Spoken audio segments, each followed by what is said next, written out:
Khubarada cilmiga caafimaadka ayaa daraasad ay sameeyeen waxa ay ku sheegeen in cudurro hor leh laga qaado cabista sigaarka, sidoo kalena dadka sigaarka caba qiiqa ay afuufaan uu waxyeello u geysan karo caafimaadka dadka kale. Iyadoo sanooyinkii lasoo dhaafay amaba muddooyinkii ugu dambeeyeyba ay culimada aqoonta caafimaadka ku xeesha dheer ay ka digayeen waxyeellada dhanka caafimaadka ee uu sababo sigaarka, ayaa maalin walba maalinta ka dambaysahay waxaa soo ifbaxaysa cudurro hor leh oo ka dhasha sigaar cabista, oo ay u sii dheer tahay in dadka sigaarka dhuuqa qiiqa ay afuufaan uu sidoo kale waxyeello u geysan karo caafimaadka dadka ku dhow oo qaarkood xitaa bushimahooda aan saarin mir sigaar ah. Koox saynisyahannada oo ka tirsan jaamacadda King's College London ayaa daaha ka rogay natiijada daraasad cusub oo ay sameeyeen, iyagoona ku xaqiiqsaday in sigaar cabista ay ka dhalato xanuuno ku dhaca maskaxda qofka bini'aadamka. Goor sii horreysay ayaa daraasado kala duwan oo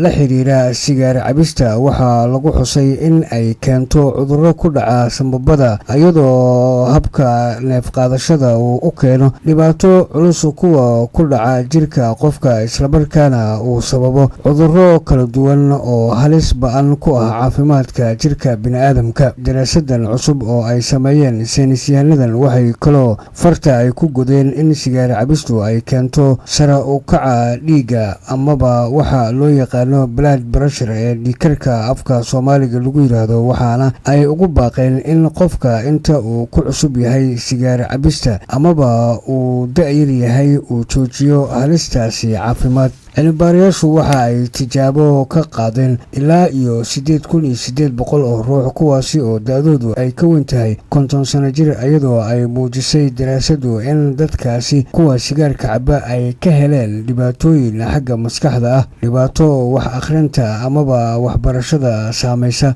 iyo weliba xusuusta oo lunta. Cilmi-baaristu waxa ay kaloo xusaysaa in dadka sigaarka caba ay sidoo kale ay u nugul yihiin cudurka istrooga amaba qalalka iyo dhiigkarka, miisaanka jirka oo kordha, iyo guud ahaanba muddo 8 sano ah oo qofku iska dareemo xanuun xusuus la'aan soo wajahda. Dr. Alex Dirigan oo ka tirsan King's College London hormuudna u ahaa kooxdan cilmi-baarayaasha ayaa xusay in dad badan iyagoo og dhibaatada caafimaadka ee sigaarku u leeyahay ay haddana sii wadaan halistaasi culus.